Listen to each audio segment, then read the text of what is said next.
Isabelle Maréchal, une vision constructive. Avec elle, notre réflexion se bâtit. Isabelle Maréchal.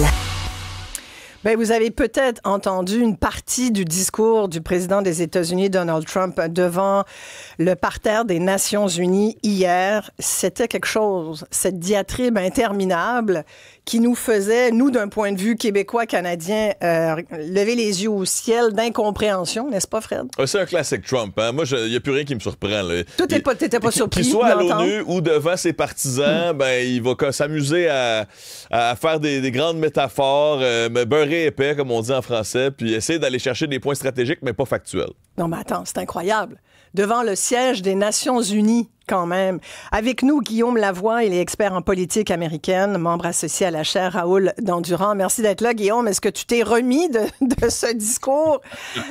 C'était du grand n'importe quoi. C'est du grand Trump, du grand n'importe quoi trumpiste. Ben c'est ça, Isabelle. C'était ceux qui sont habitués de voir les discours de Trump ont réentendu des formules familières du genre « j'ai arrêté cette guerre ». Ouais. Ce serait une grosse nouvelle pour ceux qui vivent dans ces pays-là. Ou encore, et là je le cite au texte, vous ne me croirez pas, je suis celui qui prédit le mieux le futur. Je vois mieux ça que tout le monde et j'ai toujours réussi. Et d'ailleurs, maintenant, les États-Unis, c'est le meilleur pays au monde alors que le reste du monde s'en va en enfer. C'est à peu près le cœur du discours. On n'est pas exactement dans les habiletés diplomatiques profondes. Là. Il y avait une volonté d'être brutal, puis c'est ce qu'il a fait. On a un extrait d'ailleurs du discours de Donald Trump, du président américain, hier devant l'ONU. If you don't get away from this green scam, your country is going to fail. And I'm really good at predicting things, you know. They actually said during the campaign they had a hat, the best-selling hat. Trump was right about everything. And I don't say that in a braggadocious way, but it's true. I've been right about everything. And I'm telling you that c'est un humoriste, ça se peut pas. Écoute, je veux pas avoir l'air de me vanter, mais j'ai pas mal raison sur tout. Hein. La casquette qui disait « j'ai raison sur tout » était la casquette qui se vendait le mieux, en plus. C'est vrai? Ben, c'est ce qu'il dit. Oui, c'est ça, c'est vrai. Ajoute, le meilleur, oui. C'est comme s'il dit « j'ai raison sur tout » et cette casquette-là était plus vendue que toutes les autres. Ouais, c'est quand même profondément désolant, Guillaume. Ça l'est, surtout quand on regarde à peu près. D'abord, il faut savoir que les Nations unies existent parce que l'architecte en chef, c'était les États-Unis. Exact. Et on célébrait, peut-être que finalement ce sera pas une grande célébration, cette année, le 80e anniversaire de la création des États-Unis. C'est pas un hasard que le siège se trouve à New York, là. L'architecture internationale post-Deuxième Guerre, l'architecte en chef, c'est les États-Unis. Et un des piliers de cet édifice-là, ce sont les Nations unies, l'ordre international. Ceci étant, c'est pas nouveau que les États-Unis que l'ONU a mauvaise presse aux États-Unis. Ils n'ont pas beaucoup d'amis habituellement aux États-Unis, surtout dans le milieu conservateur, puis encore moins dans le milieu MAGA. Alors, pour Trump, aller dire à l'ONU que l'ONU sert à rien, et là, je reprends un bout de son discours. Ouais. Moi, là, j'ai réglé 7 guerres. J'ai tout fait ça tout seul, en seulement 7 mois, alors que l'ONU fait rien de ses journées. Et que ça donne absolument rien. Pourquoi vous êtes là alors que je fais tout? Exact. Et ça lui vaudrait un prix quand même assez important. Wars is action.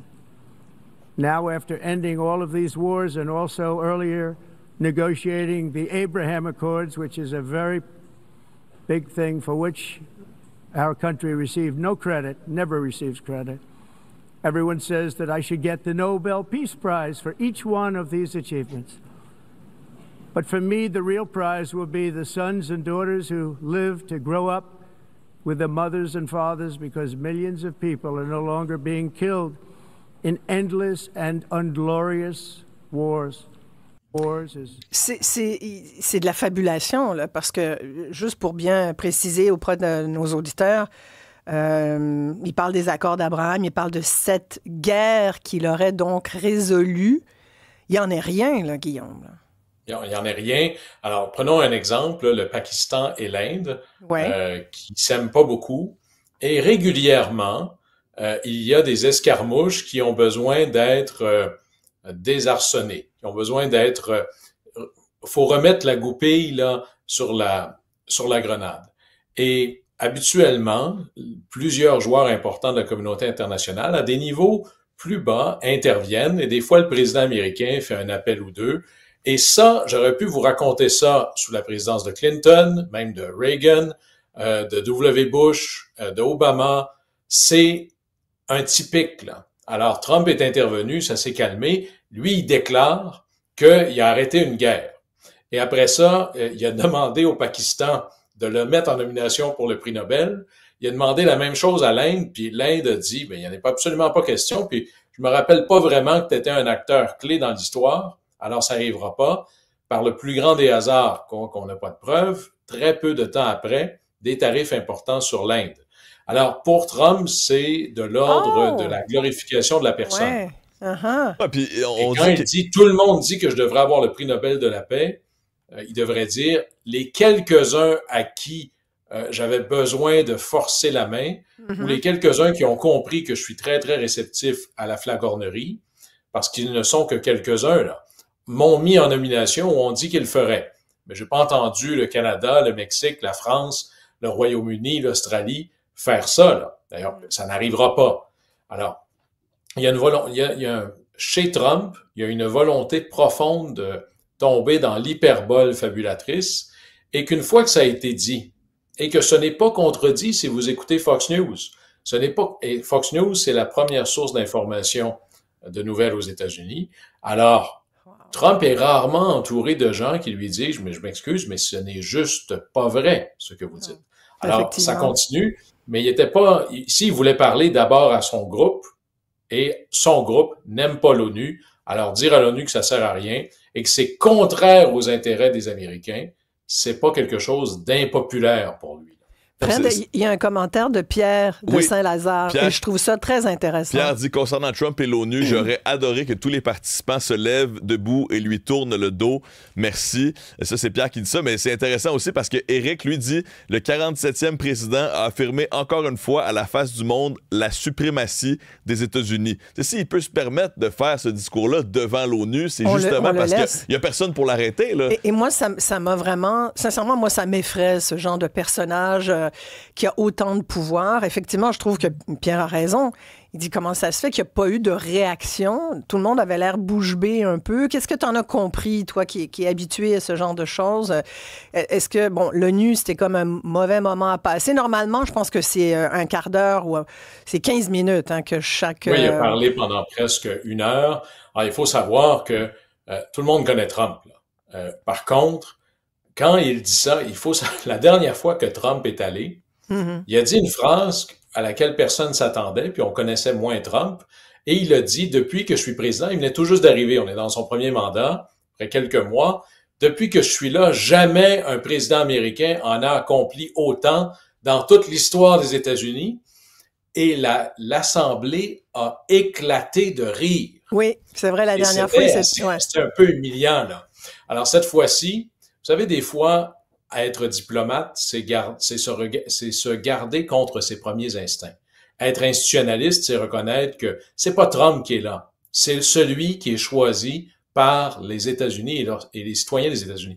Quand c'est le MBS de l'Arabie Saoudite, est-ce qu'il faudrait se tourner? Quand c'est le premier ministre israélien, quand c'est les représentants de la Palestine, si on accepte que le siège appartient à un pays et que c'est le pays qui décide qui s'assoit dedans, il faut pousser la logique jusque-là. Sinon, c'est un peu du woke à l'envers, c'est juger à la gueule du client.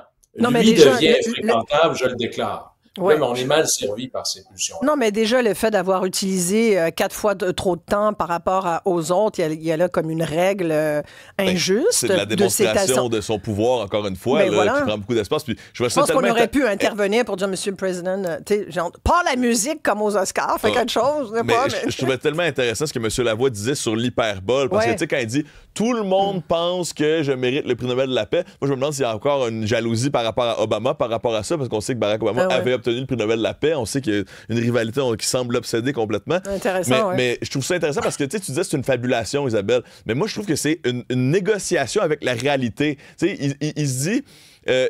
peut-être que les gens ils penseront pas que tout le monde pense ça, mais peut-être que soudainement ça va ancrer dans l'esprit des gens qu'un peu plus de gens pensent ça finalement que la petite minorité de gens qui l'ont fait, comme disait M. Lavoie, parce qu'ils se sont sentis diplomatiquement obligés de le faire ou parce qu'on est des fidèles à l'infini du président américain. Mais moi, j'avais parlé de ça pendant la campagne électorale, Isabelle. Je vois encore Trump le vendeur. Le vendeur qui, peut-être, s'est servi de ces techniques-là dans l'immobilier aux États-Unis, à New York, en disant tout il le a monde rappelé pense qu'on ça devrait... hier. Tu avais envie de dire, voyons, qu'est-ce qu'il a parlé? J'ai fait ça, moi, j'ai construit, mais c'était lunaire, sincèrement. Oui, d'ailleurs, il a dit, j'ai appliqué lunaire. pour travailler sur votre building, puis vous m'avez Vous avez refusé. fait ça tout croche. Oui, votre building n'est pas beau. Moi, j'avais dit, on met du marbre partout. Puis, exact. Finalement, il n'y a pas de mieux, marbre. là, il y aurait moins de dorures. Là, regardez le bureau aval, on dirait que c'est Liberace, son décorateur en chef. Il a dit que ça aurait coûté moins cher aussi. Derrière tout ça, il y a quelque chose. Il vient livrer un vrai changement. Je vous disais, c'est les États-Unis qui ont construit l'ordre international post-Deuxième Guerre mondiale. Il y a une volonté ferme. Pas juste, je parle pas de Trump, là, des gens qui l'ont mis au pouvoir. Les vrais penseurs de chez MAGA, de casser, appelons ça les internationalistes. Cette idée d'une planète libre-échangiste gouvernée par le droit commercial et les droits internationaux. Il y a des États, il y a des frontières, le politique va jouer un rôle majeur dans l'économique et c'est ce qu'on veut faire. Et sinon, on voit ce système-là comme étant contraire aux intérêts américains. Et voyez-vous, ça c'est une mauvaise nouvelle pour le Canada parce qu'à l'ONU, peu importe la grosseur du pays, c'est une chaise par pays face au droit, face à la loi, nous sommes tous égaux. L'écosystème MAGA ne voit pas ça comme ça. Dans le monde, il y a des grands pays ou des pays puissants, puis il y en a qui le sont moins. Alors, il est normal que les puissants disent ce qu'ils veulent et que les moins puissants s'arrangent avec ça. Et chacun a un peu sa sphère d'influence. Pour les États-Unis, c'est le Canada, c'est le Groenland, c'est l'Amérique du Nord. Pour la Russie, ben, c'est le pourtour de l'ancienne Union soviétique. Et pour la Chine, un peu la même chose. D'ailleurs, il y avait écrit, c'est une arène. Dans une arène avec des gladiateurs, on se dit pas, expliquez-moi vos arguments, puis on décidera en fonction de qui a les meilleurs arguments. C'est à la force du glaive. Et c'est un peu comme ça que eux voient ça. Guillaume Lavoie, merci beaucoup pour ces précisions. Guillaume est expert en politique américaine. Il est membre associé à la chaire Raoul Dandurand. On s'arrête ici tout de suite après la pause. Restez là parce que je reçois un pompier qui a donné toute sa vie professionnelle pour sauver des gens. Et il vient de publier un livre qui est vraiment touchant. On va parler de ce métier qui est vraiment hors du commun. Restez là.